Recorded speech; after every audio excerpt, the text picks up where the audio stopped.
Hello and welcome to Stampscapes Friday Night Live. Let's try a piece of the violet Mirri Lava. I'm looking at this in my screen and it looks bluish to me, but it's really more of a straight kind of violet tone. And it has a flat finish. I think it's picking up here. It's more of a satiny finish than a glossy one. So I think this is one of those matte finishes, which I think has a coating on there that would accept dye-based inks, but I'm not going to try it on this one because I'm going to be doing some other things on it. So let's give that a shot and let's see what it comes out looking like. I'm going to be working with the Brilliance inks, okay? I want to try some other experiments using some other types of inks going forward, but not on this size of a piece because I'm running out. So thanks to Helen for sending me these sample pieces from her packs. It was a great way to test these out and to to see what I thought about them, and I really like them. I thought I'd just be getting a different pattern of of a holographic cardstock, but it's really been different with this matte, kind of more satiny finish on there, being able to accept different colors. Now, not all of them are kind of matte. I think the white one was, and this violet. I don't know. I guess this blue one's a matte finish, but it's just kind of weird to me that they put this matte finish. You think they'd want it as kind of reflective as possible, like something like this, but maybe that matte finish is on there to give it kind of a little bit more of a possibility of accepting other types of media out there. I don't know what they expected people to use on there, or if they expected people to apply tone with it. I think it's probably one of those things where it's being used in a Cricut or something like that, where they're cutting out different types of things on it. But I don't know. But whatever it is, whatever the reason was, be it kind of unintentional or not, it works. From what I've found. Hello, Linda. How's it going, Linda? All right, so let's see here. All right, so the structure of this one, I thought I'd work this one around this deer, okay? And I want this down here like on a ledge overlooking this lake, and I want to have this little passageway in here. Using the Mystic Designs, and I'm going to put a moon directly above here. So it's a really static style of compositional dialogue going on between light source and reflected light down here.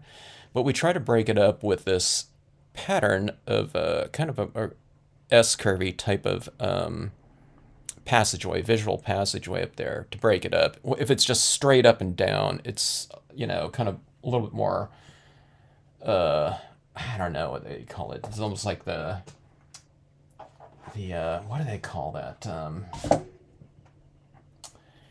Oh, what's that study of kind of that Chinese study of space? I can't even think of it right now.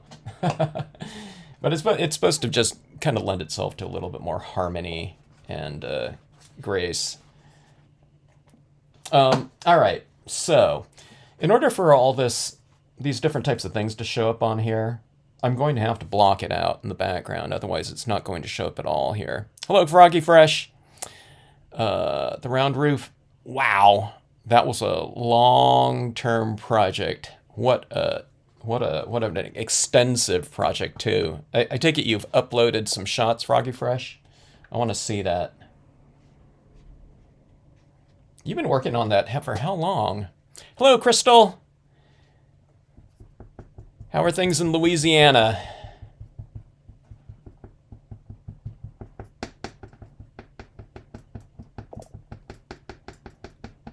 Hello, Connie. It is some wild stock, that's for sure, Connie. We're going to try to tame it here a little bit. Now, it's kind of weird, when I look at this, all holographics looked so wild to me. And this one was no different. Anytime I see a new pattern, it's like, oh my gosh, how are we going to utilize that? But it now when I look at it, it seems, I don't know, I wouldn't call it tame or anything like that. It's still pretty wild and vibrant, but maybe it's seen it in some finished pieces. Um, I don't know. I think I have a little bit of a different perspective on it. Um, yeah, I mean, it's still wild, and it's a crazy surface for sure, especially for scenes, But I don't know. I don't look at the same way that I did 2 weeks ago. It's changed in my eyes. Okay, so this is the Brilliance ink. All right, now don't substitute something like a Hero Hues, or you know what I mean, or something like that. That's an oil-based pigment ink. Now I don't know on this matte style of paper, maybe it works or not, but on a lot of cardstock. Remember, this is not the printable vinyl either. It's somewhere, I don't know, but it's somewhere acting like it in some ways. Okay, but what I was getting at is, if you use that on this type of paper, I don't think it's going to dry, but the Brilliance ink will. But we'll just spray seal this afterwards. Okay, but one of the nice things about inks that don't set hard and fast on here, okay, is that if I want to, see this right down here, let's say if I made that too bright over here, I'm going to put the ledge over the top of it, okay? So if I want this to be a little bit lighter and a little bit darker down here, but I've blocked it out equally, from top to bottom. And if I want it a little bit darker, see, I can take this like this, and I can just kind of wipe it off. I'm wiping it off with the clean side now, like this. So see that right there? I mean, it'll, I'll have some of that holographic showing through there a little bit, but you see how it's like a little bit lighter to dark? So when I stamp this out, it'll be a little bit lighter up here and darker down at the base. If you want to do like subtle things like that. You can do other things too. I mean, if I wanted it darker on the base, I could stamp this out, and then I can take some black Brilliance ink and tone it off down at the base like that. But if you want to use the characteristics of the card and just kind of give yourself a little bit of a head start, or just, kind of remove potentially the need for shading afterwards, because we're working a dark piece of paper and we can just use the value, in terms of darkness of the paper to inherently define that. And also in the same color scheme, the shadows can be in the same color scheme as the base right here instead of in black. Then we can just wipe it off like that, okay? So one of those things, it's there's a little bit of a kind of a, that's the negative part of this ink, is that it doesn't adhere to the surface. It'll dry on the surface, and it's just an easy thing to just spray seal this, okay? But the good thing is, it's if you put stuff on there and you want to take some off, you can, that's the other side of it, You can even let this dry, and you can still kind of wipe it off a little bit. It won't wipe off like it does when it's wet, but it'll wipe off, and I'm pretty sure you can wipe it off maybe cleanly, maybe not on this matte one. Maybe you still have a little bit of residual kind of ink on there where it doesn't come off completely, but I'm not sure. Okay, so this is where this ledge is going down here. I don't want to go up too high with it, I don't think. Is that a little bit too low, though? Because I still have all this water and passageway to put up here in some mountains, and then there's going to be a full moon above that, so... This one's going to take a little bit of just a little bit of planning on my part, in order to kind of keep in mind where I'm going to have the imagery in here. Okay, let me take care of the lighting from the moon. The lighting from the moon is going to be reflected in this little lake area in here. So I'll just kind of give myself a little bit of a guideline. If this is kind of confusing for you right here, in terms of what I'm doing and the strategy, it's a little bit confusing for me too. Because I'm not sure where to put my clouds and everything like that. But like I said, this, I can wipe this off, so that's a good thing, right?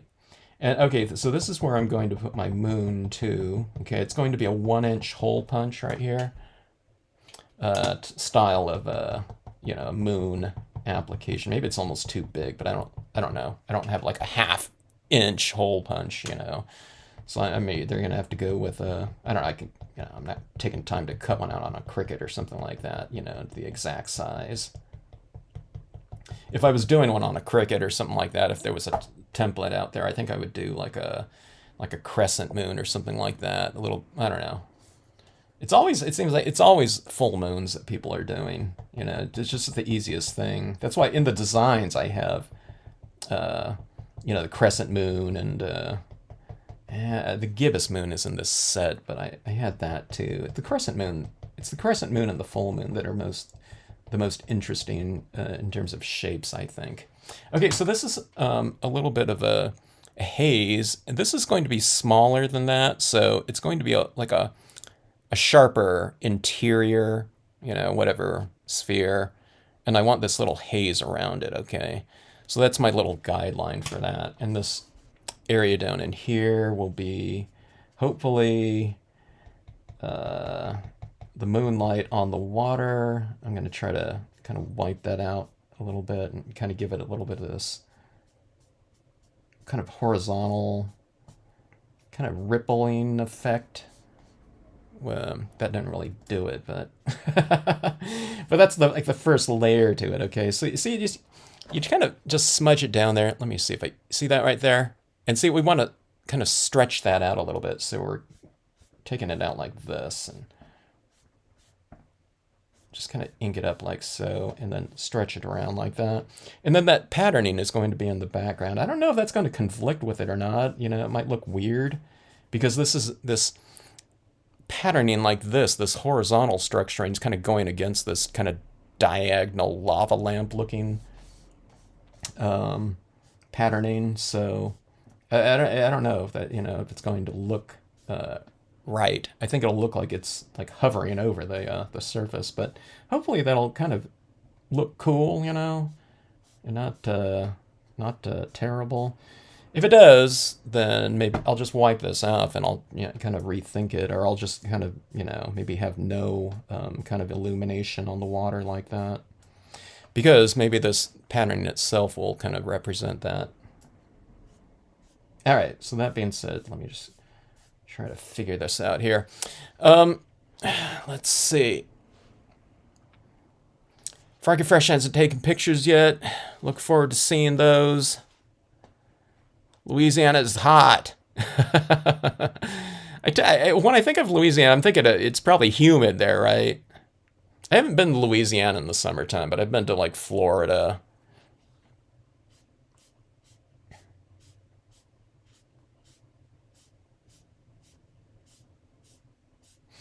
All right, so that's, see what I'm doing here? It's just kind of smearing it out like that. It's that, what do you call it? That transition that I'm trying to get. Okay, now I need to get this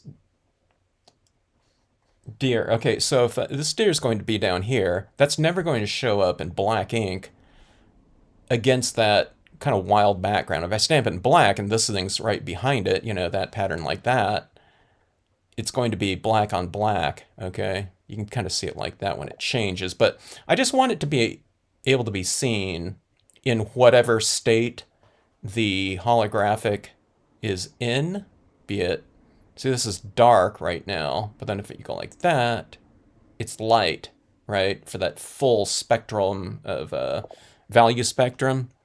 So I'm going to put a cloud right back in here. So this is my thought process. I'm going to be using clouds. I'm going to be oscillating clouds throughout here too to define the imagery so that we can see it. Okay. Hello, Rhonda. Vintage Scrap Girl, hello.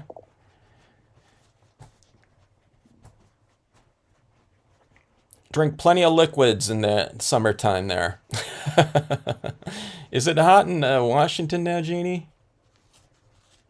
It's probably relatively speaking, right? Or is it kind of extra hot? It's kind of the weather extremes everywhere. I was telling someone, I think that's going to be, I don't know, just the overall pattern going forward for a while. Hopefully not for too long. my sister, who no longer lives in California and lives in Washington, said, yeah, well, she does remember that, there were like some extremely rainy seasons in California, and we're thinking back, going back, 20, 30 years. And I said, yeah, I don't know if it's, if those were big, but I don't know if it was close to this year in terms of the rain and snowfall. All right, so my cloud template, I just did that. When you do these cloud templates like this, kind of as you're doing it, you can do it fixed like this, but my suggestion is as you kind of do it, you kind of move it around a little bit, and I think it makes it the cloud a little bit more kind of organic and kind of moving. Clouds and mist, they're moving. All right. Now we can't have them physically move in a piece, but I feel that it looks more like something is moving a little bit. The more kind of gesture you put into it. So someone doing calligraphy, they're not just kind of going along like this. They're doing, swooshes, and they're changing the thins and thicks of a mark. Okay. Now, I mean, we're not doing something so gestural on something like this, but I feel that we can kind of give I don't know, we can tap into a little bit of the spirit of it, in this, this is kind of a mechanical process that we're doing here, but we can change the, kind of the amount of ink that we use. Like I said, down here, it's like a little bit thicker and white and thinner down here, right? We'll see right here, there's more ink here and less over here, and also it just doesn't look like that against it. Okay, so you add some of it down, you add a little bit more, then you go over it, change this around a little bit. It doesn't make it harder to do, it makes it easier to do, because you don't have to have things so fixed, you don't have to tape things down. If it moves around, all the better, okay? Take it like this. I mean, sometimes it's hard to break out of that, because some of the processes that we do in stamping, they're kind of mechanical, especially when we're using things like positioners and things like that. We're stamping things out, and we want crisp impressions and things like that. But I think kind of a little bit more of a free-form applications of other things in contrast with nice crisp impressions is really nice in kind of a visual piece. Okay.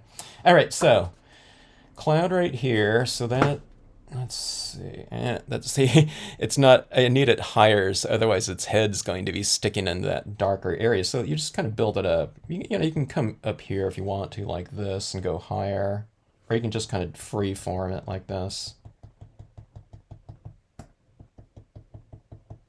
And if you get a blob on here, like, oh my God, I got a big blob like that, just, kind of blend it out like that. And like I said, having it kind of more varied, it looks more like a realistic, kind of reflected area of mist that way, because, there's going to be light that hits things differently in different areas. There might be a denser area of moisture in the air in that spot too. So, and also when this ink dries out, it kind of gets a little bit darker anyway, so it'll blend in too. So don't worry about things like that. Just, kind of tap it around if you get a big blob. And a lot of people, when they start doing this, get panicked because they're using so much ink on their pad and so much ink on this. It's like blob, blob, blob. Okay. But just tap some of it on, just kind of spread it around, you'll be fine. Okay. Louisiana has giant lizards that eat people.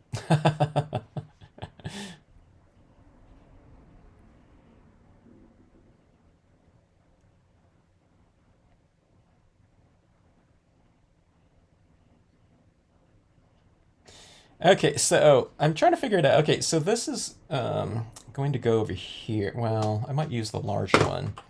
So these two pieces are going in here. So I need those to be able to show up. But I don't need to just block out the entire big area. I mean, if a tree goes out of the area, that's going to be fine, you know. But it's something like figures, like people and things like, you know, animals. If it's going to be a focal point animal, you don't want their head going, you know, off where you can't see. It looks like, you know, it'll look like it's decapitated or something like that. So we don't want that. Unless you want it. All right, so getting my bearings here. So that other piece is going to go right here. So I think I'm going to put another cloud right over here, okay? We'll see how this comes out. I don't know if I've done this before, much less on this paper. I looked and I don't think I did one on this paper or on other types of foils before, like a dark foil. I can't remember. But if I did it, I don't remember how to do it, so it feels like the first time. All right.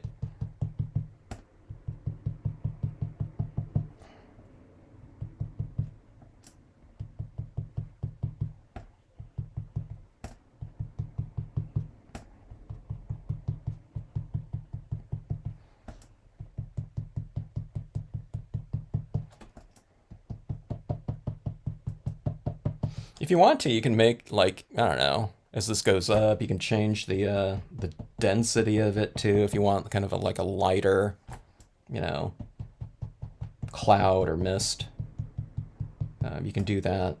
That might be kind of interesting, you know, where it's kind of brighter and, you know, with lighting in one area and it kind of gets darker as it moves away. I don't know.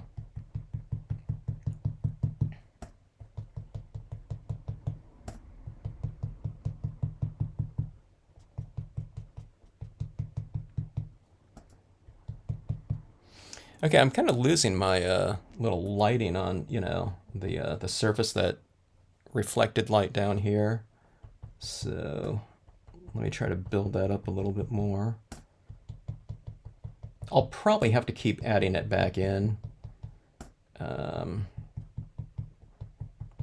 you know, another thing I could do, I hadn't really thought about it, but I could take like something like the water pattern small and then stamp it in white ink in here where it's a little bit more ripply. I don't know how that would work. I'd have to kind of blend it in a little bit though, where it's like brighter in the middle and kind of darker on the sides. You know, you want to, you know, kind of create transitions in the reflected area. All right, so this is, oh, Cloud, I think that's a little bit too small there. Yeah, that's way too small. I need to build this out quite a bit. This looks like it's taken a long time, but you don't do any coloring. After you get the stamps in here, you know, there's not really a whole lot more to do because it's not like, you know, we're going to start coloring now with colored pencils or, you know, alcohol inks or anything like that. You're getting all of your kind of, or I don't know, 90% of your shading and highlighting and everything like that. It's all kind of wrapped up in like one ink, and the paper's doing all the work in terms of kind of the coloring and shadows and visual interest and all that. So these are actually pretty fast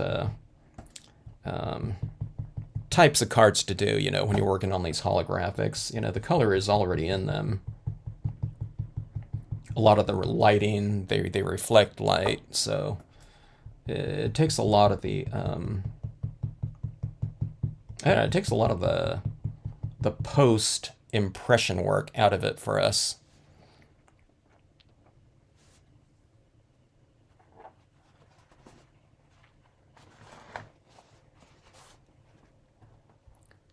So it's like New Orleans and Louisiana is a hot area. What is the temperature this time of year right now?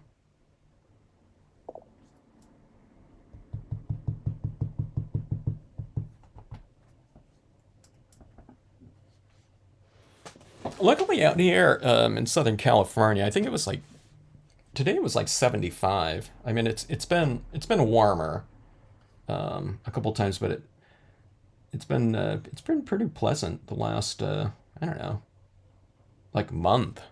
You know, June they call it June gloom in June, and we had a little bit of that, but okay, this one's going here, so I need to get this built up over in here too.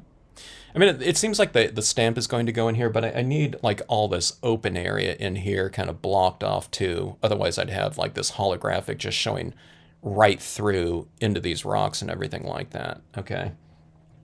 So it's not just the trees, you know, that we're kind of blocking out here.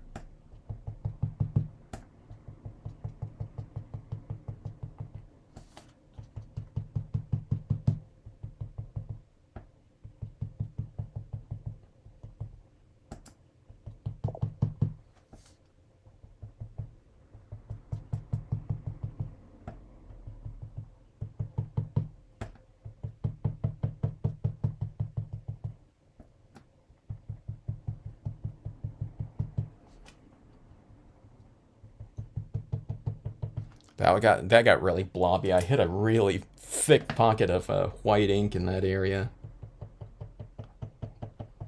I don't know, I guess I don't dab in whatever area I do very often in that part of the pad, because I just re-inked this not too long ago. All right, so I'm just kind of spreading this around that.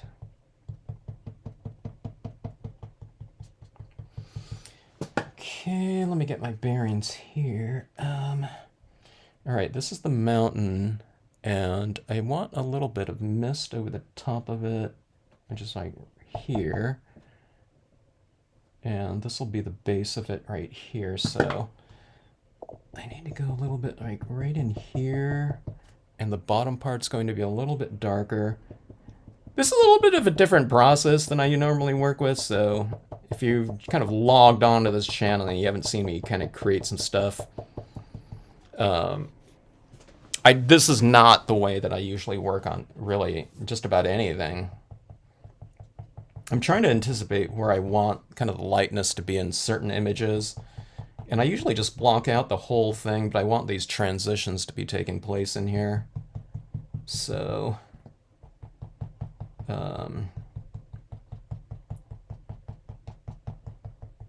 so that's what all this kind of represents in here. I don't know, you can just call it, you know, it looks like clouds in some ways, and this one not so much, but that's a cloud coming up. I should use, I don't know, I should use the stencil in here too. Here, let's go like this. It needs a little bit more structure, I think, in some areas.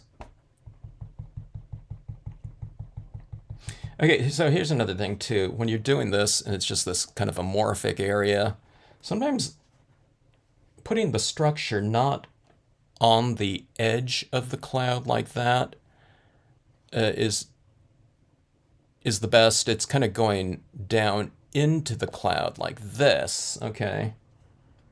And creating some more kind of those, oh, I don't know, whatever, you know,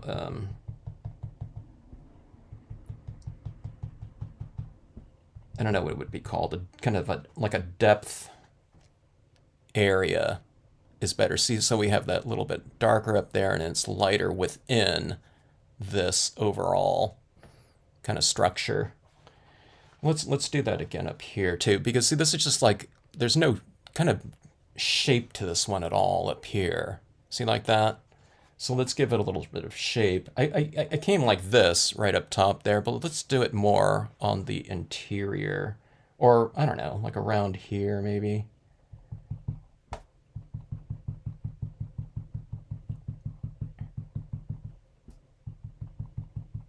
Now remember, I mean, it's going to look like a cloud or something like that, or just some mist. But I think this would look great for just clouds too, over this background. So yeah, I don't know. The piece is starting to take a little bit of a, I don't know. It's starting to take shape a little bit, I think. As far as kind of the, whatever, the structure of the scene.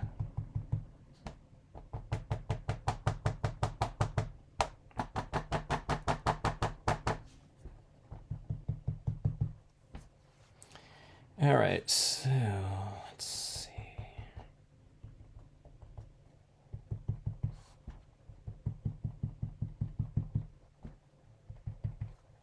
See, every time I put my finger right over here, I don't know if you can tell, but I'm removing that ink. This ink is, it's you know, especially when it's wet, it's not adhering.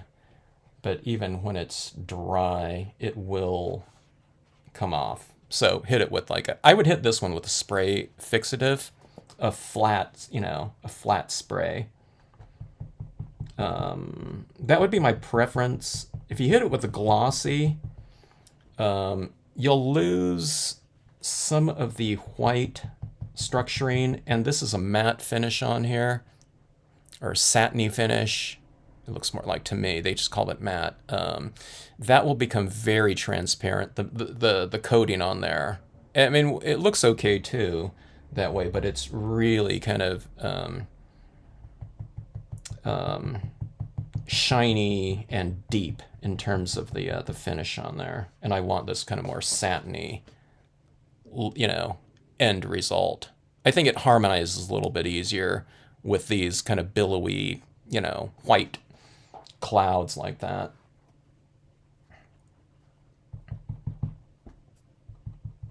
Okay. See, it's easy. Once I get this kind of foundation down, it's a lot easier for me to kind of work with these pieces like this. It's easy, you know, because I just go in here and I can do these little refinement marks like that, and to just kind of build out the depth of the scene, or I don't know, the depth of the background.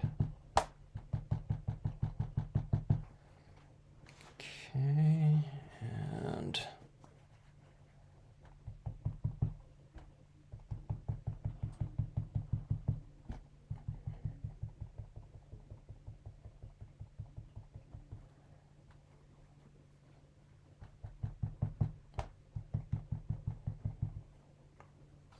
all right. Is that right there? That'd be pretty cool just as is. Let's say if I didn't have that moon, I can just wipe that moon out and you just splatter paint some stars in here, and you're done. No stamping needed. I mean, that'd be kind of cool, you know, if you left this spot up here, like for a quote stamp in, you know, like white ink or something like that. That'd be kind of cool up here. Or you can just stamp some birds over the top of it, you know, and just, I think that'd be kind of an interesting, you know, potential composition there. All right, let's hit that moon up there right now. Let's take care of all this white, or most of the white effects. Okay.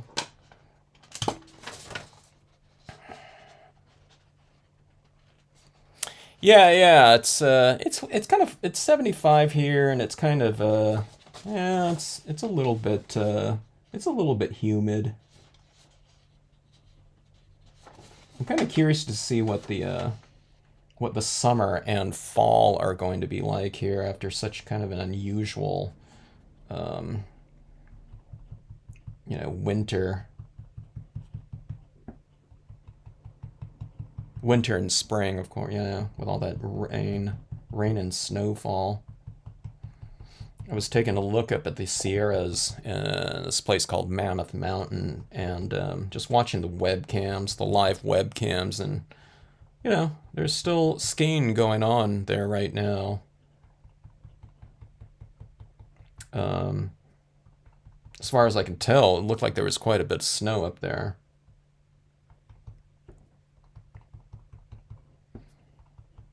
And I don't remember when that happened before. I mean, I'm sure it has, you know, this late, you know, summertime, but we used to travel up there to go fishing in the summertime, and, you know, there was no snow up there that time of, you know, that time of year. I'm sure we probably went in, I'm probably sure we went in early, you know, July, if not June. Okay, I thought I'd transition that down there, but that didn't look good, so I'm filling this in a little bit more. I try to have it a little bit, kind of, a little bit irregular in there too. Yeah, don't just do like a straight moon. See how I have it a little bit blotchy on there? I think that looks better, you know, to have things not so uniform. Okay, and for us, that just takes, if we're going to do that, then if we want just like pure white, then you might as well just take this and glue it on the top of there or tape it or something like that. But if we're doing these things like that, I think it's just more better with that, with the variation in here. You have lights and darks among, that area, and it creates kind of a stronger sense of depth when you're doing it that way. God, that looks pretty cool. It's almost going to be a shame to stamp over the top of this.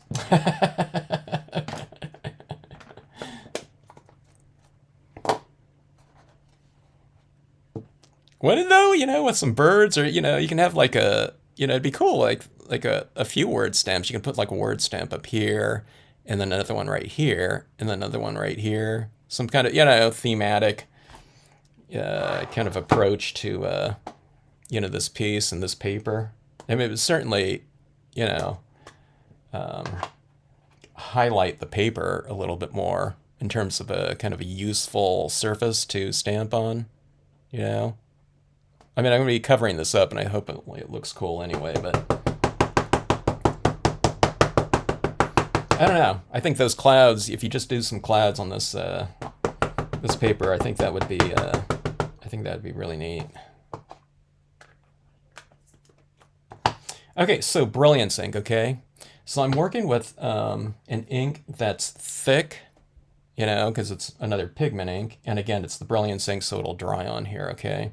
I think I could probably go with a StazOn on the top here, but I'm not sure if it would dry and then adhere to some of that wet white Brilliance ink and then pull the white off as opposed to transferring the black on. Okay, I'm not sure, but if you see, I mean, this stamps over the top of it just fine, but make sure that this pad too is reasonably inked up. Okay, you don't want to go on here with something that's barely wet, and then you're stamping into a wetter, thicker area with thin, and that might in turn, like I said, not transfer over there. So I made sure that this is, it's not super juicy or anything like that. I think I inked it up the last time I used it, or 2 times ago, maybe. Or I think it was last week, maybe.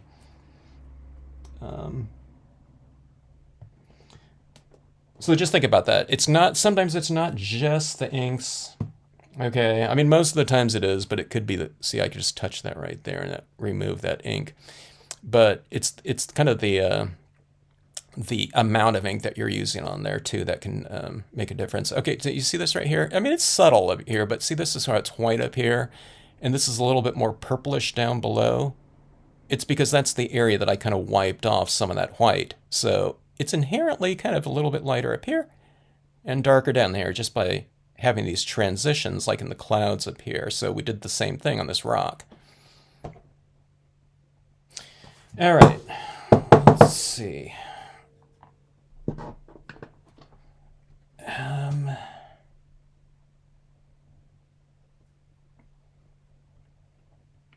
I think this is going to work. I don't.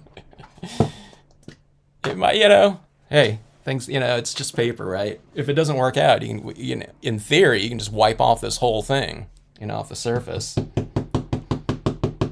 I mean, I really don't want to do that after all that, time spending that application on there, but, it's like the most, this type of Brilliance inks and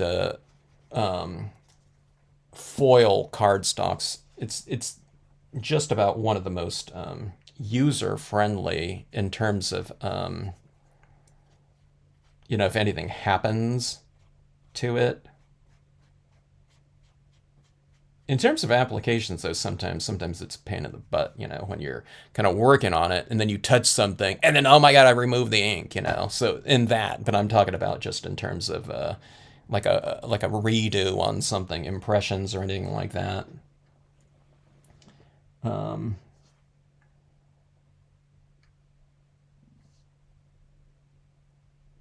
Sometimes you're lifting the ink off. Okay, so I'm looking at this. So I'm looking at this right here. I'm going to be going straight through that, and I think that'll be okay.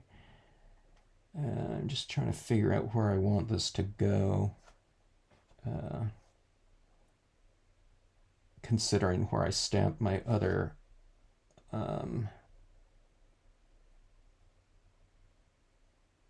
clouds, and where I'm going to put the next one on here to the right side. All right, here we go. Press adequately, but you don't need to press like super hard or anything like that, because this is a really thick ink too. Okay.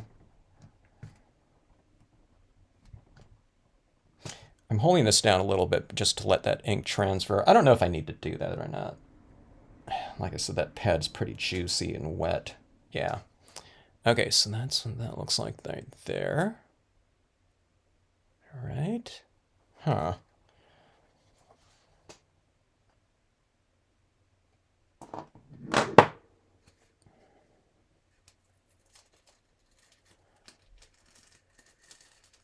I should just stamp that mountain ahead of time, but let's do it from the bottom up. Okay. This one's going right here. All right. There's actually a lot of ink that came off of that. You could almost go for a second impression, it looks like.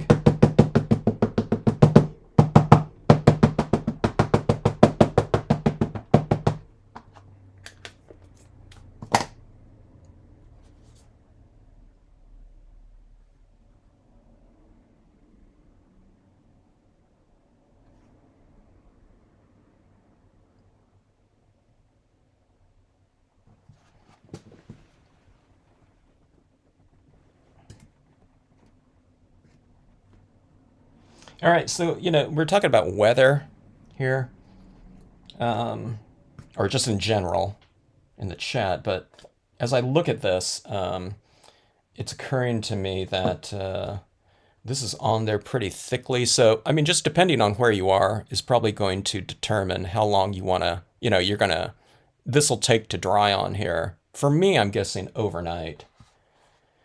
If anyone's in, I don't know, whatever, New Mexico or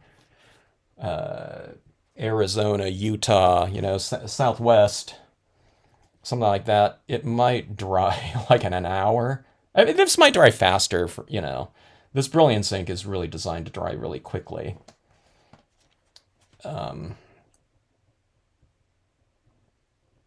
But just keep that in mind. Okay, so I think I should have put another cloud up here. I might do another cloud, but I'll do like an upside down one up here maybe.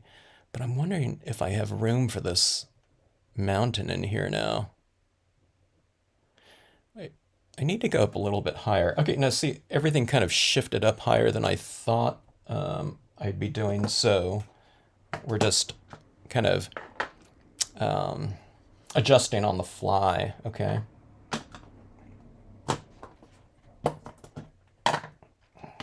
Which is what we do in stamping, right?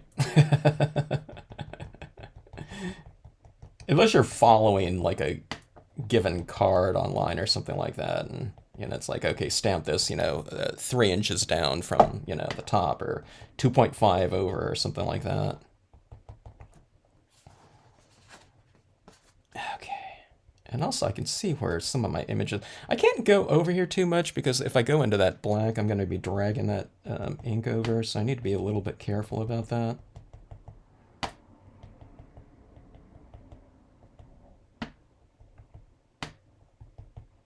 Oh, and now here's the thing too. We have our kind of light source here, and we can see how light it is.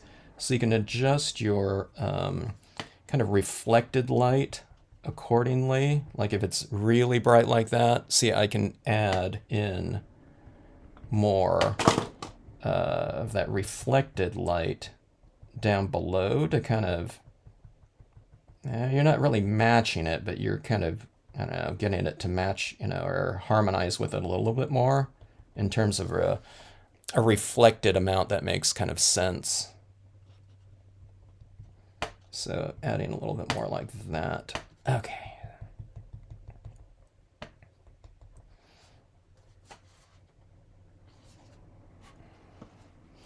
I'm kind of debating on whether or not I want to come with a bottom lit cloud like that, you know, above the moon. Um, that would kind of cap it off a little bit more at the top. But okay, so let's just put in this background mountain. It's the large one, but I think I want to do that on here. The smaller one would fit a little bit more, but I want a little bit more kind of grandeur, I guess, to this mountain here. It's going to be going down into this tree a little bit more here. Make myself a little bit more space right here. What I'm talking about is this mountain's going to go in here, so I want the side of the mountain closest to my moon. I want the side of that mountain to be reflecting some of that light from the moon, okay?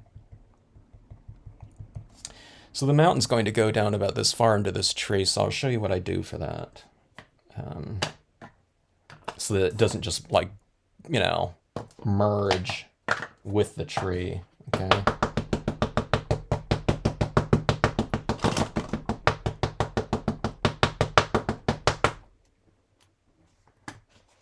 All right, so this is going right here. That's where it's going into the tree right here. So I'm going to really blot this off right here at the base. And we're creating our own transition from wet to dry, which is happening in here. It's going from wet to dry down there. So it's just a bunch of transitions everywhere, okay? In terms of the amount of ink that you're applying in a given space. Okay.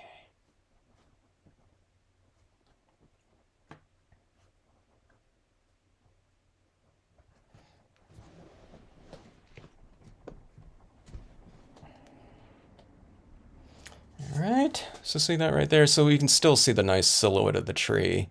I mean, the bottom of this mountain tapers off anyway, but, and see, that's why we moved our white over there, because if it was white down here and this was really dark, then those mountains wouldn't be reflecting any of that light like that. Okay, so I really need another one over here, but I didn't put any white in the background.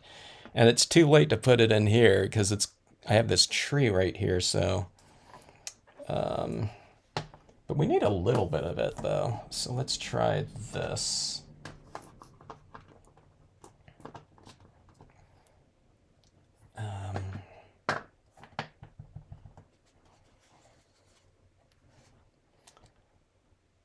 Okay.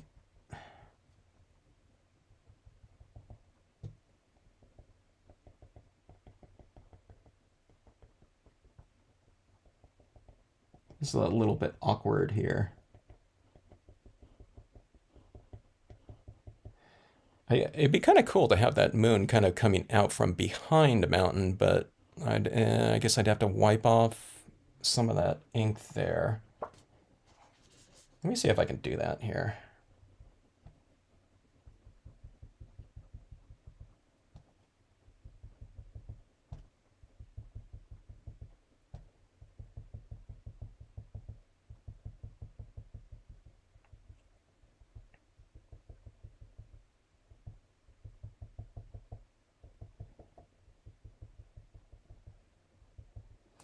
Okay, so I've wiped off some of that ink there, and I'm hoping to get that little bit of a mountain right back in there. All right, let's use the smaller one.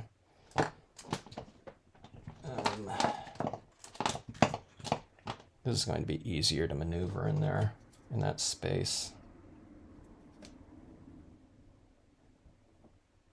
Okay, so right there. This whole area right here, I'll need to block off or wipe off a lot of that, I think. All right, let's see how this goes. I'm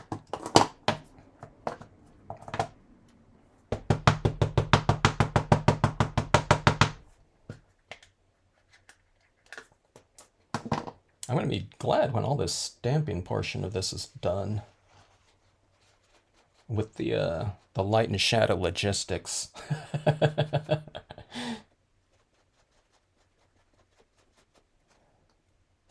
Okay, let's see.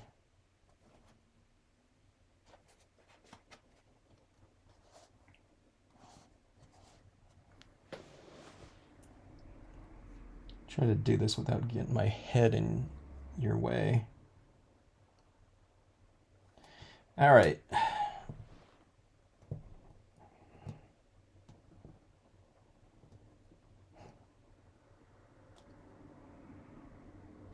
I think that looks okay, like that. All right. I think I need to tone that, get a little tone in there, a little bit darker, but just in general, I think that worked out pretty good. I'll tweak it though a little bit with some, light and shadow on there. Okay, so all right. So most of this is done. Let's get some. Let's get some other. Now that I know where my structures are, I can add on some extra. Oh, lighting within this space. I think the.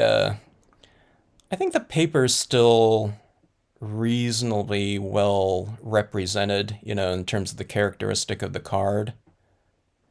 You don't see a lot of it in there though at this point in time. Oh, I forgot about the deer down there. Let's do that later, though. Let's add that in towards the end. Okay, let's see. All part of experimenting. That's right. That's why I call this. I should call it. Yeah, I titled some of my the videos the Stampscapes Lab, and I think that's a good way to think about kind of our workspace a lot of the times. I think it kind of sets up kind of the kind of the spirit by which to approach our projects when we're going into it. Even if it is kind of following along kind of a template of an existing card that you want to reproduce. I think that thinking of it as kind of an experiment, even at that, it leaves us a little bit more open to the possibilities of kind of the unexpected coming up, and not seeing that as a bad thing.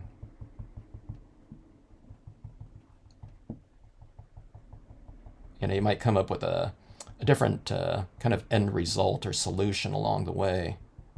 And it also, if you don't have something, a given stamp or medium, you can potentially use something else instead of being stuck with kind of an existing, whatever methodology or something like that. Okay, let's see here. I just shredded some of my cloud over here with this paper towel, putting it down in that wet white ink. So I'm just going to go and fill that in again. Now, what I really want is I want some of this cloud to be going into some of the base of these areas, like right in here. I want this cloud to kind of go up into the base of that, like a waterside situation, but the ink is still wet. I don't know. Here, let me try to heat set it a little bit, and we'll see if we can get into it a little bit. I don't like heat setting this type of like holographics and foils, metallics in general. It really curls the card too, and I've noticed that this Mirri Lava is really, really sensitive to light. Like if I just take this out to spray seal it, this paper starts going like this on me. And that's before I spray seal it. It's just from the heat out there, So, I don't know. Let's see what we can do here, though.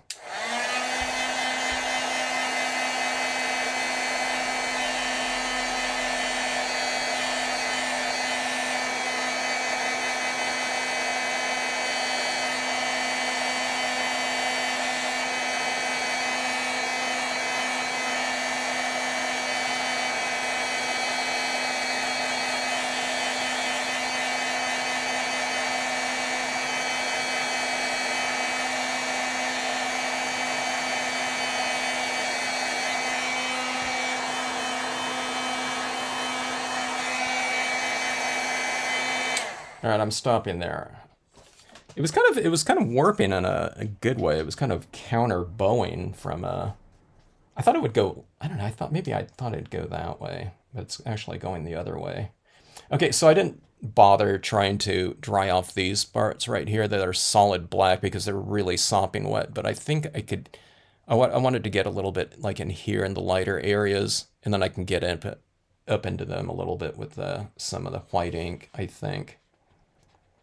And some of these areas, like I said, they're just too sopping wet, so I'm not going to bother because I would have to have the heat on it for a really long time.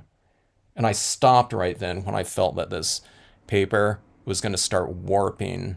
Okay, now some of it starts bowing with the heat, but you don't want it to kind of like warp in like a, if it's just going like this one way or whatever way it is, like just curling, I find that fine. But if it starts going like in different ways, you know, that's when I would take your heat off, because I think that those, when it does something like that, it's not as easy to just kind of bend it back into shape, you know, and have it flatten out completely. Now, I'm going to be mounting this too anyway, so that'll flatten it out too, but this is pretty thick cardstock, and I don't want there to be like this kind of warping kind of look on something like this, especially on a type of surface like this where, you know, any type of warp is going to be reflecting the light in a certain way. All right, you know, it's easy to do. Just don't hold your, you know, heat gun in one spot for, you know, like 15 seconds or something like that, and you'll be fine.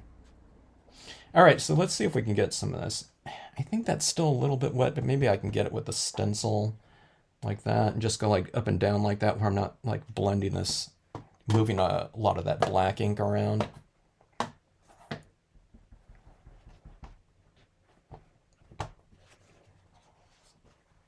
Now, luckily, this Mirri, unlike, like, say, the Recollections cardstocks, luckily, as I'm tapping down into this violet surface, it's not, the violet itself isn't, like, leaching, you know, into the ink, and, you know, it's not this, it's not that cheap of a surface.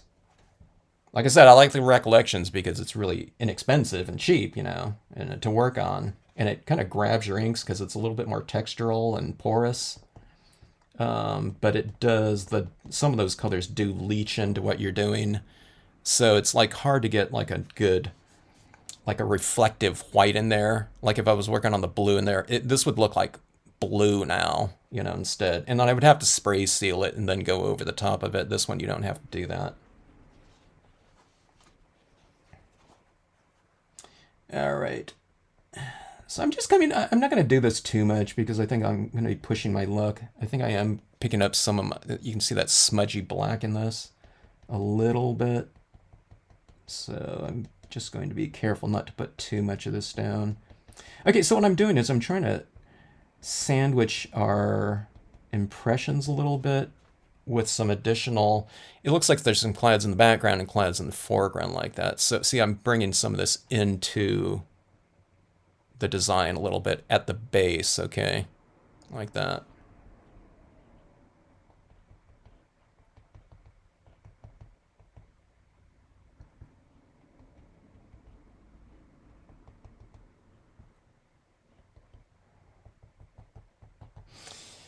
Okay. And one of the things I always kind of mention that's a good idea to do, and this one I'm not sure where to do it or how, but it's to anchor your pieces after you kind of stamp them out, is to kind of add some shadow work into them. But see, here's the problem. If I add a little bit of black right in here over the top of that mount, is it going to make it black, or am I going to need to be picking up all that white that's not stuck on there? You know, I don't know. So, I don't know. Let's give it a shot.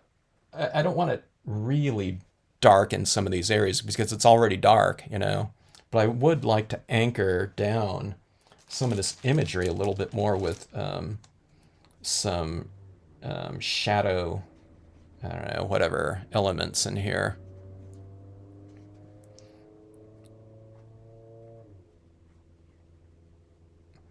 You got to stand up for those impressions, Joy.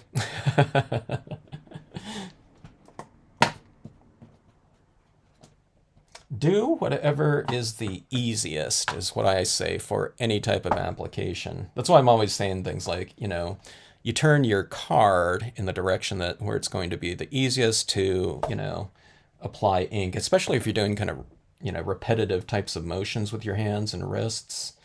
Always keep it in a nice ergonomic motion. If I'm stamping sitting down like this and I'm pressing, I don't have the right angle. You're doing this instead of your wrist being like that. It's like this, and then you're putting pressure into that, and that's, like a carpal tunnel type of thing if you're doing a lot of repetitive things. So when you're standing up, you got a better angle, and you can just use leverage.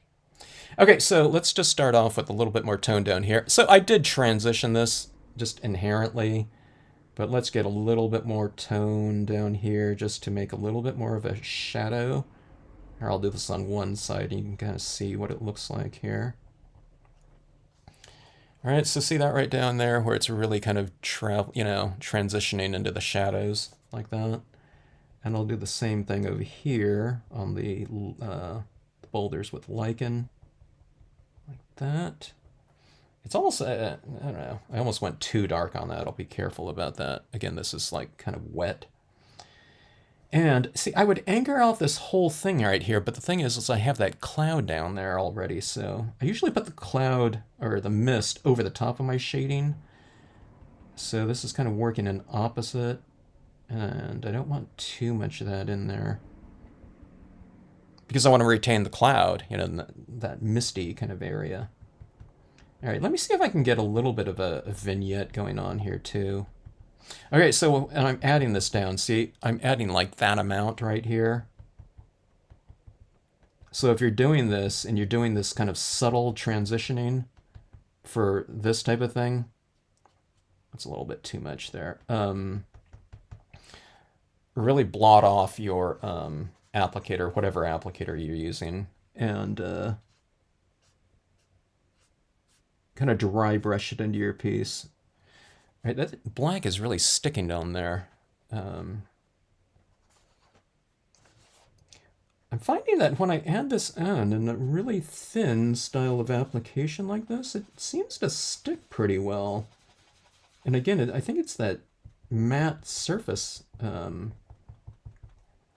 that's grabbing it. So I don't know, maybe just the thicker styles of application, because it's still wet, I can kind of wipe it off.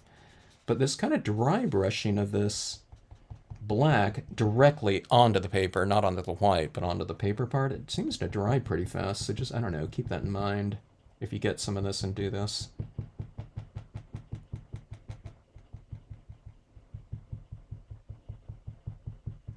Okay, now I tone this right in here just to kind of darken it a little bit. I'm not sure if I applied black or if I removed white, though.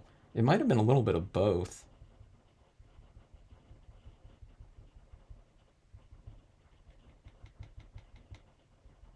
Okay, now see this right here? Where this mountain's a little bit darker on this side because the lighting from the moon is coming from, the right of it. So I wanted those to be a little... I know these are supposed to be in front of the moon, but still, we wanted a little bit of a transition in there, so... Or just a variation in the mountain. And by toning that little part of the mountain too, that little kind of cloud in the background, that illuminated cloud stands out a little bit more too, which is kind of fun. All right, so let's anchor this piece down a little bit. Okay. Like I said, I think this is... I'm not sure what I'm doing. It seems to be darkening really fast, so I think I did remove some of that white on there by dry brushing in the black right there, because I can see a little bit of that violet tinge coming through there more now.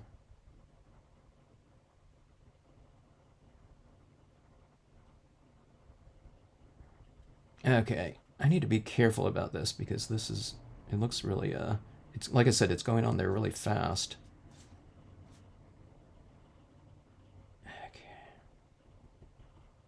Every paper that that you work with, it's a little bit different, So even if you're kind of used to working with like holographics or something like that, card stocks, this, a lot of them are kind of the same. This one, this matte style one's a little bit, the one that's a little bit different, you know.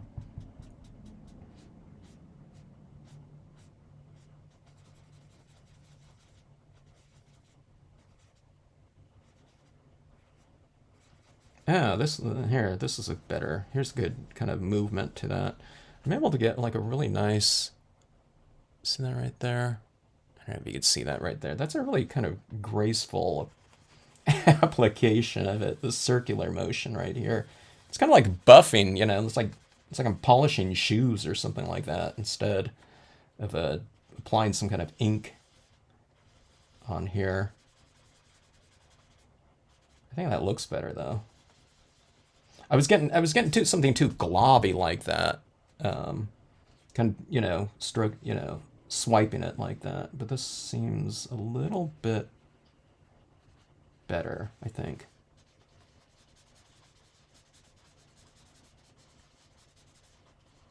All right, I haven't forgotten about that deer. And I think that should do it like that. All right. All right. Please do not drop the deer at this point in time.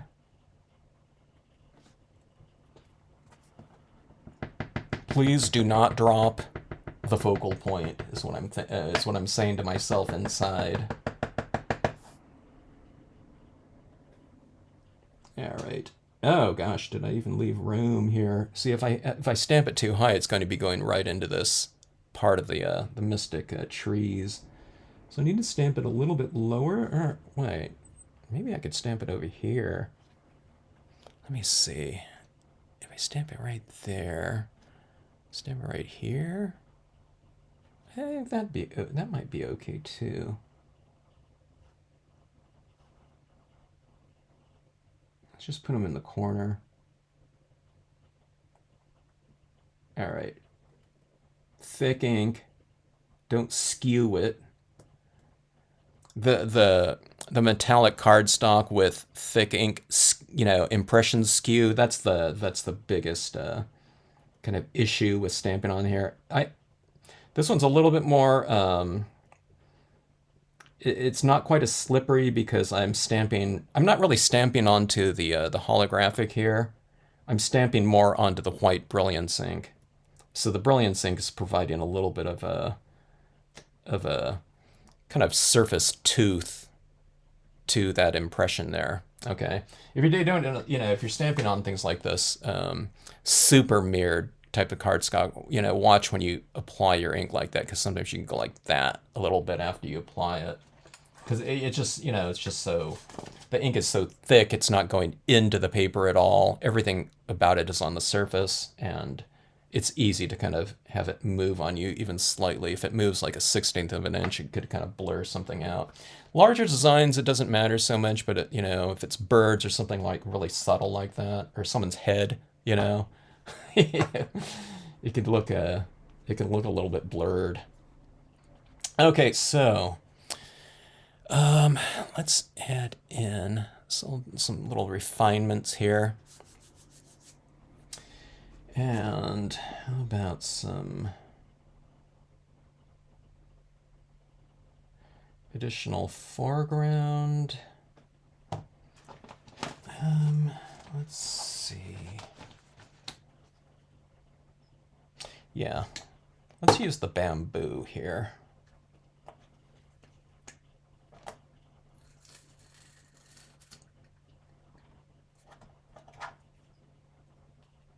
I hope everyone had a nice 4th of July if you're in the US. To me, the 4th, what is it today? The 7th? God, it seems like the 4th. I don't know, this week's gone by. The time in this week's gone by really kind of weird for me. It seems like it's flown by in one way, but then when I think about the 4th, it seems like a long time ago.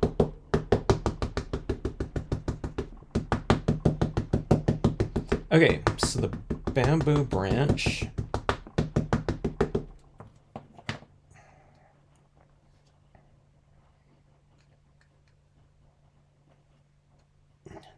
see.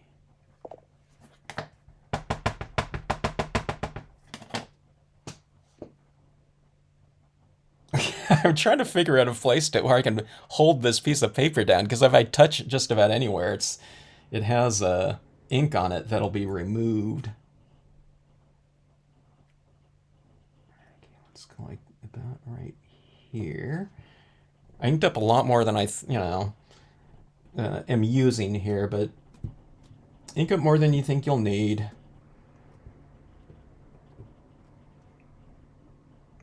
Just so you don't get some place that doesn't print out, and then you have to cover it up, which is no big deal. You just ink it up again and go. But if you can avoid certain types of things, then all the better. Okay, now this one I'm just going to use a small bit over here because I don't want to cover my my subject matter there. But doing this right to each side of the subject matter, okay, it kind of frames off the subject. When you put something like that there on each side, it brings even more attention to, whatever you're kind of surrounding and framing off like that, okay? You can see it like that a little bit better, okay? I'm trying to think if I need this anywhere else. I can come up here. If I don't want to come in here because I already have this heavy imagery.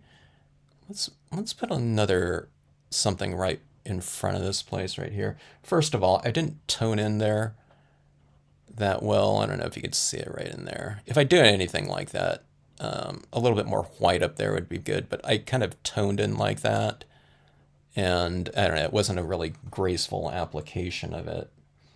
And it looks a little bit smeared, so let's just put something like right over the top of it. let's just bury it. I mean, I don't know if anyone would see that, but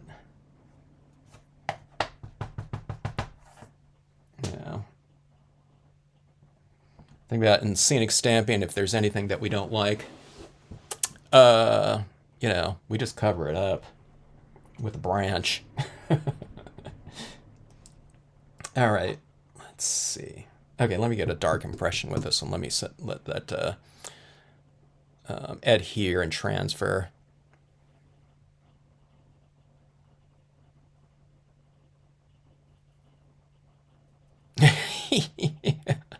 That's funny, Froggy Fresh, but only in that I can relate. It was like on 4th of July. There used to be tons of little kids in this neighborhood, including our own, 10 years ago. But I don't know, someone let off, firecrackers. I don't know what time it was. It must have been like 1 a.m. on the 4th. It's not so extreme around in this area, but yeah, I've been in other areas where, like up in LA. So I have to say Los Angeles, we have a Louisiana, LA here too, but yeah, every neighborhood had like illegal fireworks shows going on. It was just like a thing, like every neighborhood around this area that I lived in. They weren't set it up like super late or anything like that, but I don't know. That reminds me of that, hearing them going off all the time. Leading up to 4th of July and after 4th of July, people are lighting off their, leftovers and stuff like that. All right, let's see if we can add in a little bit of, okay, just a different little textural. Okay, I was thinking about this, but I think let's go with, this might be a little bit too dark. Okay, I'm going to go with the 0.7 millimeter pen, and I'll go with these tones right here. And again, this is really reflecting like a lot of like blue. I think that's what you guys are probably seeing, but this is much more like the color of this paper to me is more like this.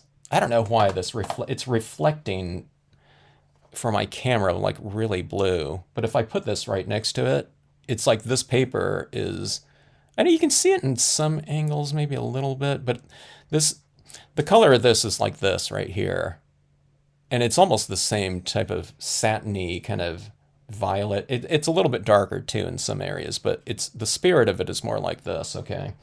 So I'm going to use like a range of these tones like this. This is going from dark, a little bit. This is also more purple too, okay? So I'll use that range of tones like that. Did anyone go see the fireworks this year? Hello, Caroline. Glad you like it, Vicky. I can't remember the last time I saw fireworks. I didn't really go see them as an adult. It was like, if I was somewhere and I could see them in the distance, I might, hang out and check it out. But I don't know. When our kid was like little, of course we'd go and see the fireworks or stuff like that, or hang around at, like Disneyland for the fireworks show.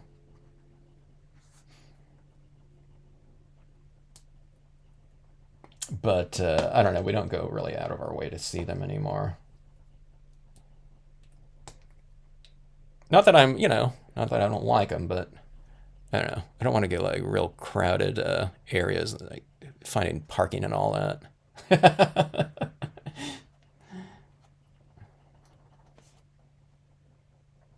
Okay, so I'm going to add some of this into my rocks for a texture. I wish I could. Okay, I was playing around with this. I thought I was able to. I got my camera to kind of focus in a little bit more, and much closer close-ups. And then I don't know, but when I was doing that, I've been playing around with the settings on the camera. But then things like the exposure was going haywire like that, so I don't know, I just reset everything to how I had it before. But okay, so there's textural variation in here, but it's all just the clouds are like really soft, and then the images are crisp in here. So this is a way to go back in and just add a little bit more subtle refinement. Okay, so this pen is this value right here. So over white, it looks dark, okay? But in a darker area, it's going to look light. So I don't know if you can see it right there. I'm putting some little highlights on a couple of these rocks in the darker areas like that. So it just gives it something, just a little bit of extra texture and visual interest. It's something, that, the recipient of this card would see. I wish you guys, I wish I could show it to you guys, though. I'll get to the white, though, and you'll be able to see more of the, the lighting in here. But I want to build it up from some of these darker related highlights, color relation. Color related highlights. Now, if you just have a white pen, that's what I used for years. But now with these, with this full kind of spectrum and hue range of pens, inexpensive pens, relatively speaking, I try to use a lot of different colors for my highlights, so it creates a little bit more subtlety. And I mean, it's subtlety in color, though, too. All right, so I added some of that up there. So some of those little mountain peaks are reflecting some of that. I don't know if I'll use this one. This one's pretty... Actually, that one looks pretty light. Or lighter than I thought. The cap here is darker than what it's drawing, though, I think. Okay, now see, some of these... Sometimes the white, it just stands out a little bit too much. And you just want a little bit of a darker highlight, and that's where you utilize your colors out of your color scheme.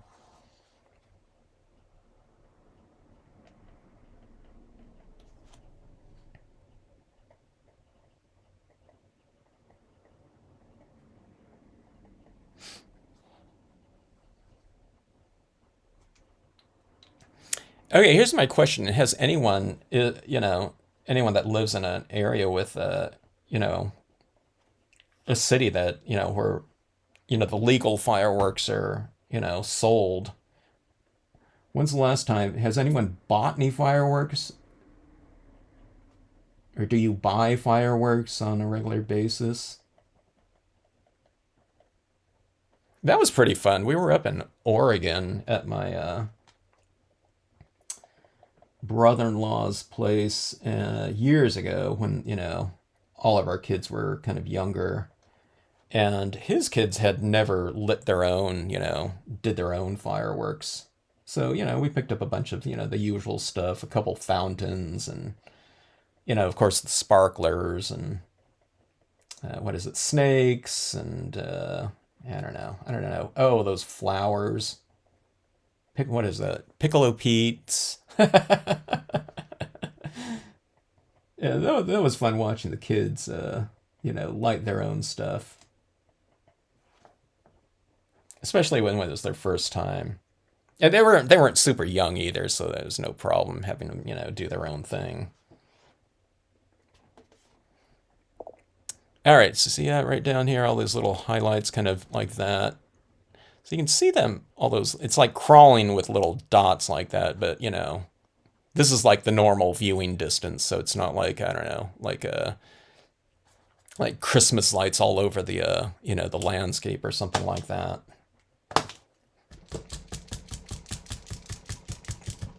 Oh, I thought about going with a Stampscapes live on the 4th, but I ran out of time. But I was thinking about using the Fountain of Light stamp as fireworks.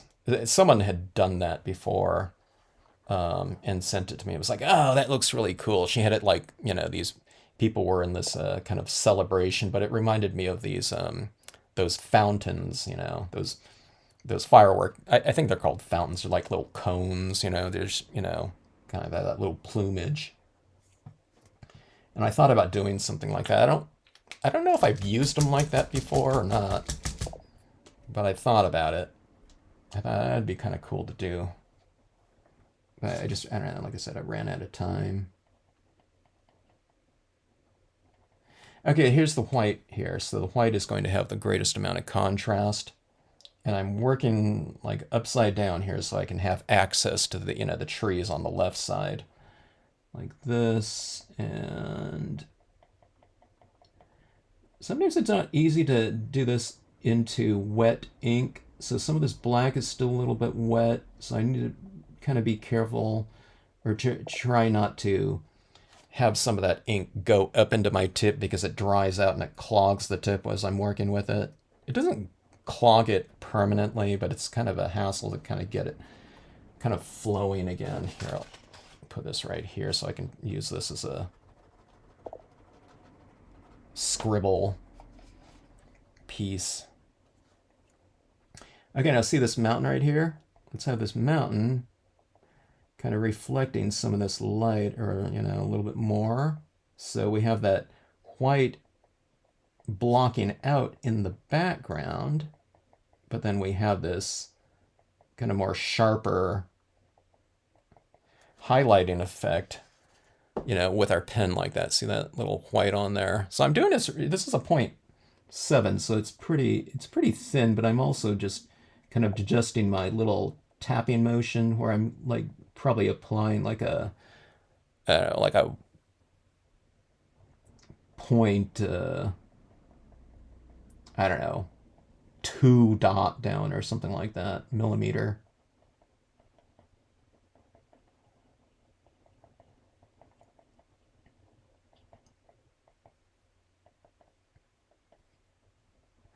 All right, so see that where there's mountains right there, kind of reflecting some of that moonlight a little bit more. On the side of this tree right here. On the side of these trees, I put the highlight on the right side. On the right side of the tree, to the right of the moon, I'm going to put the highlights on the left side of these trees right in here. Okay, or some highlights like this. Okay. So what we're doing like this is we're kind of reiterating the lighting direction. So, objects underneath are going to be top lit. If they had some areas above the moon, they'd be bottom lit. but I don't. But that's where they'd be. Okay, so like the top of this rock right here.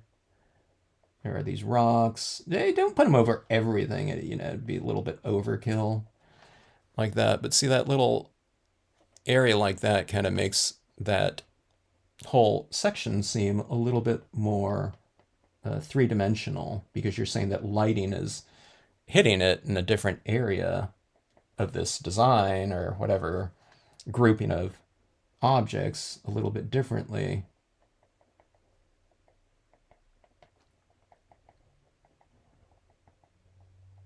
What you're doing is, you're just kind of doing what, what surrounds us. Like my pens here, you can see where there's a highlight on this top portion because the light is coming from above.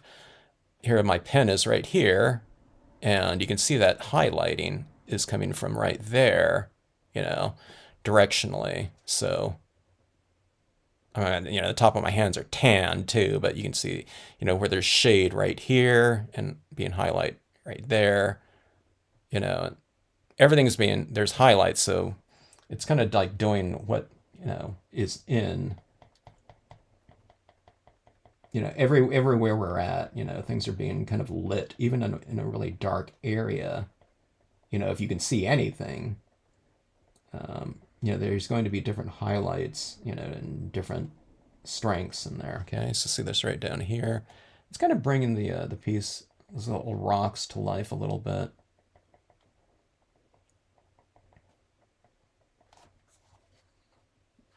I just noticed on my deer right here, so you see that little area underneath that head?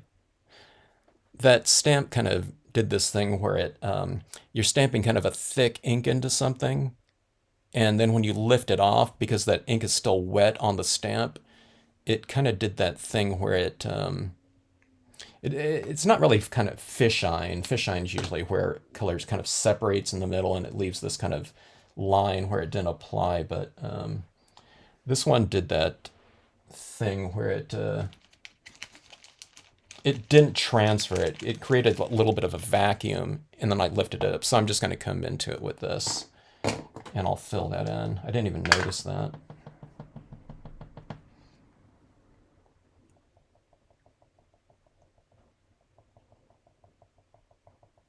So if that happens to you, Q-tips are perfect for that. And just go in with the same ink that you used on there.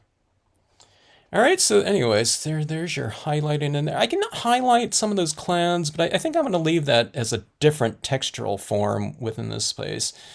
I'm kind of, okay, I was going to say, I'm kind of feel like I should add a little cloud right here. And I was going to say, but I'm not going to, but I think I am.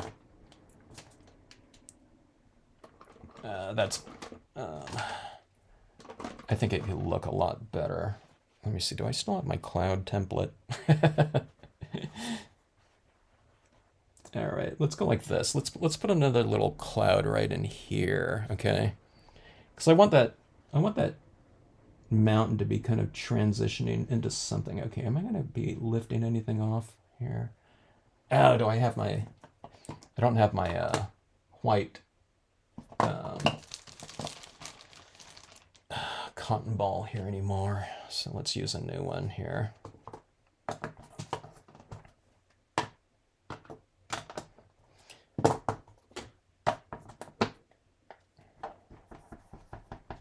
Kind of be interesting to do like a white stag in here or something like that, huh?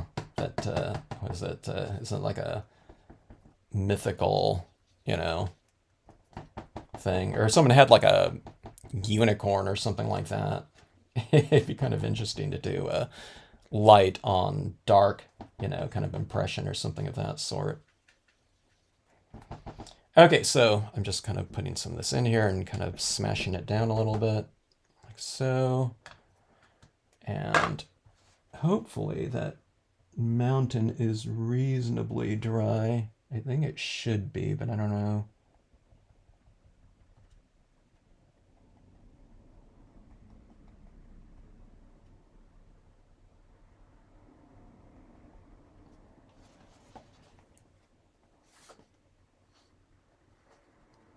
I just wanted to sandwich that mountain in, you know, a little bit of a cloud or something like that. There's a lot of space, open space in there. And those mountains really look good when they're kind of rising up out of the, the mist.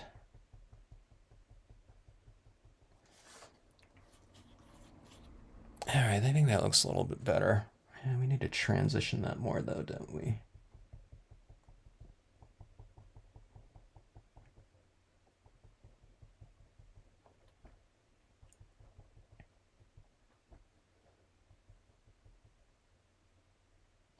All right.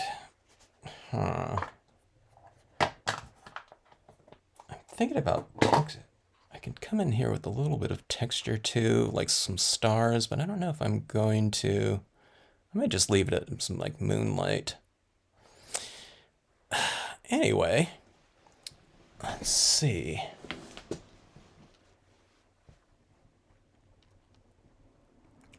prefer buying kites and flying them? We did used to have a kite derby for the Cub Scouts every year. And we got this one that was amazing. It got super high.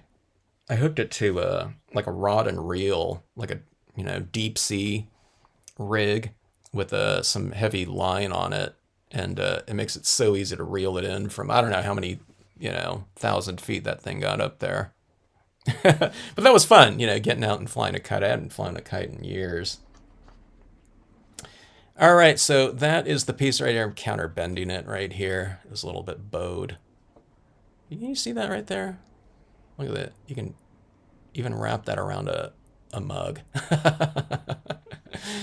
Like that. But what time are we on this one right here? It's 1 hour and a half. So half-page scene on this type of paper like that. I don't think that was, that it didn't take too long for this piece right here. There's not a lot of technique in this one right here. It's just kind of a lot of the same. It was that white in there, okay? So you just kind of do some blocking out. A lot of times I do some blocking out in specific areas like this. Like if I know a stamp that I'm going to be using in there, I can just kind of block it out in the shape of that stamp. And then if I go a little bit above it, it just looks like mist in the background. But on this one, okay, so this one right here, the difference between this one and a lot of other kind of blocking out types of techniques that I do is I just, instead of having, kind of just an area, there's areas that are stamped in here are just the white applications done in that ripped paper towel look, in here. Okay, so one of the things I completely lost is that kind of ripply shiny effect down here. I completely forgot about that. I was going to have this moonlight kind of, shining on the surface right here. So that's gone. I think this is enough in here though, from a textural standpoint. Maybe here, I'll do this right here. Let's see if I can do something right here. So I'm going to add a couple little highlights on these clouds. I'm doing it really subtle and small. So there's just a little bit more kind of a super subtle center kind of emphasis to this lighting in here.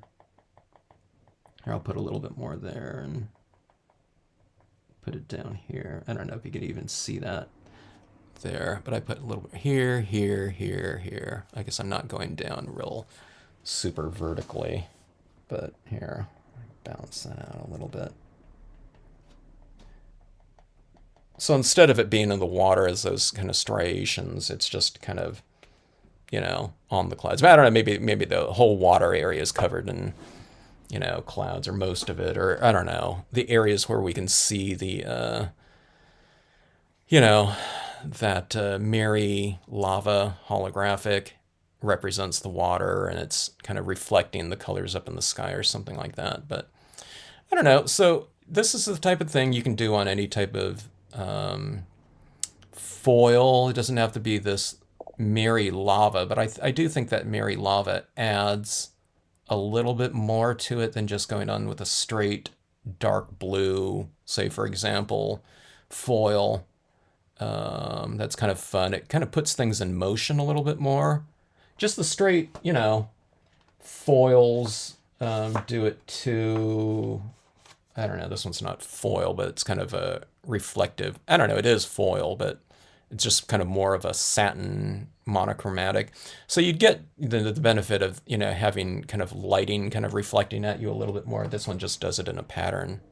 So, and again, this one's the violet one right here. Here's the blue. Okay, you can tell a little bit of the difference right now, a little bit more so when I put an actual blue next to it. By contrast, this one seems a little bit more violet, right? But I don't know, you can play around with these different types of things like this.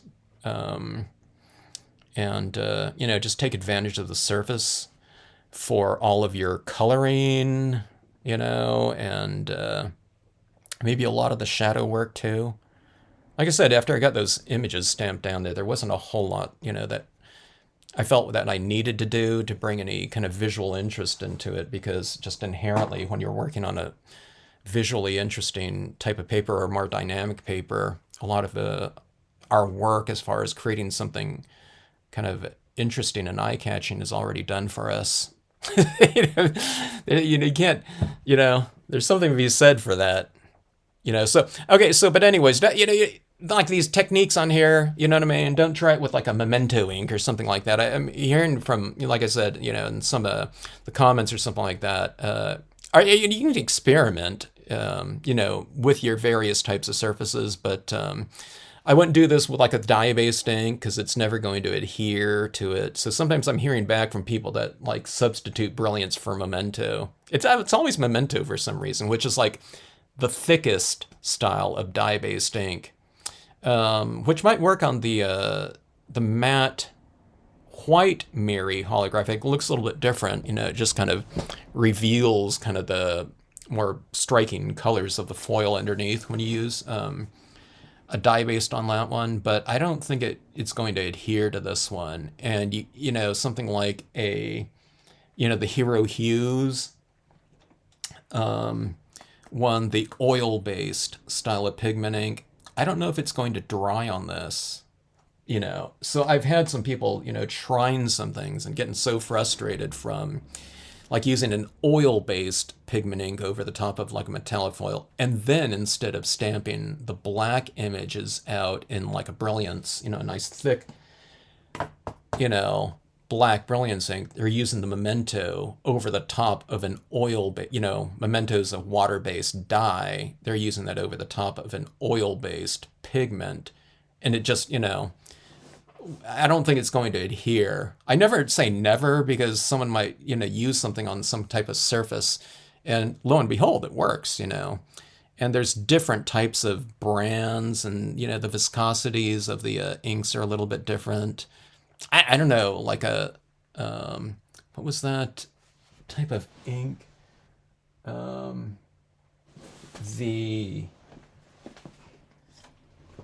Memories ink. I mean, who knows? Maybe the Memories ink would work. That thing is so thick, it's almost like a pigment ink, in some ways. That thing used to be so thick and black. I don't know, that might be a different from a thinner version of different brands. So I don't know. But anyways, good night, Rhonda. Thanks, Linda. Glad you liked the card, Froggy Fresh. The Mirri Lava foils. I hope you give that a shot, if you like any of the pieces you've seen. I think I've mentioned this before, but these samples were sent to me by someone, and I haven't tried the red one yet. The red one, the red Mirri Lava, I was thinking about using that with my volcano island mountain piece. I think that would be kind of cool. The Mirri, you know what I mean?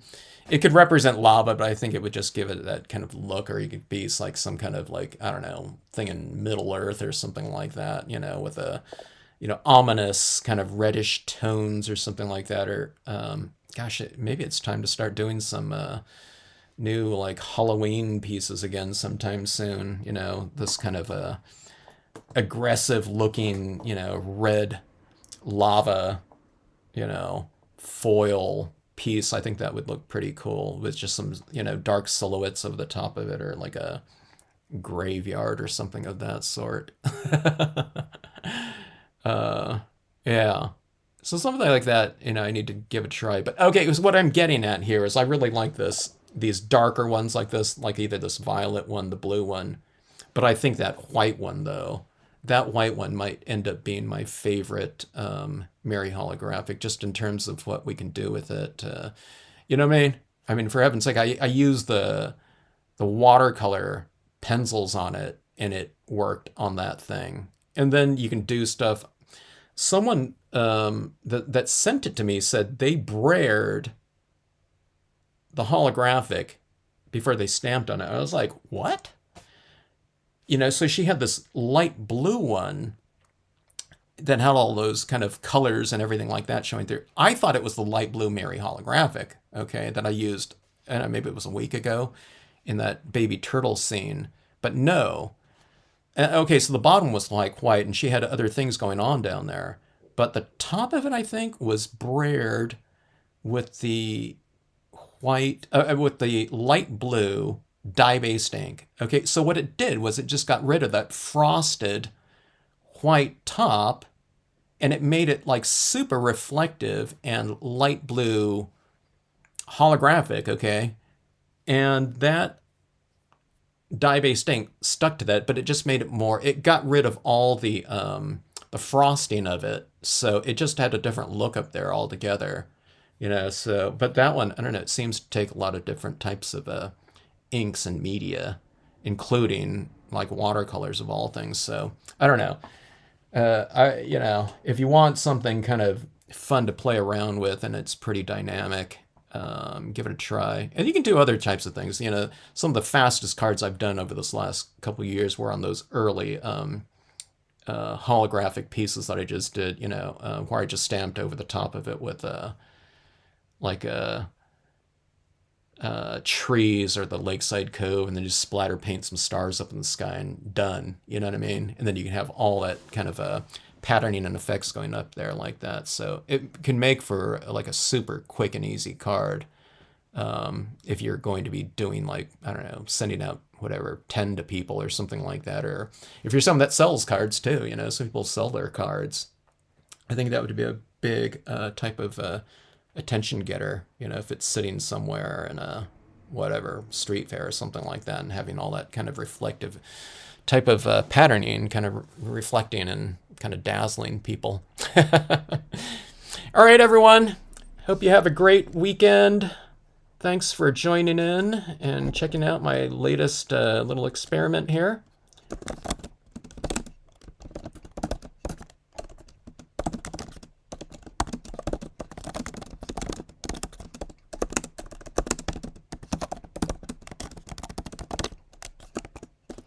Thanks, everyone.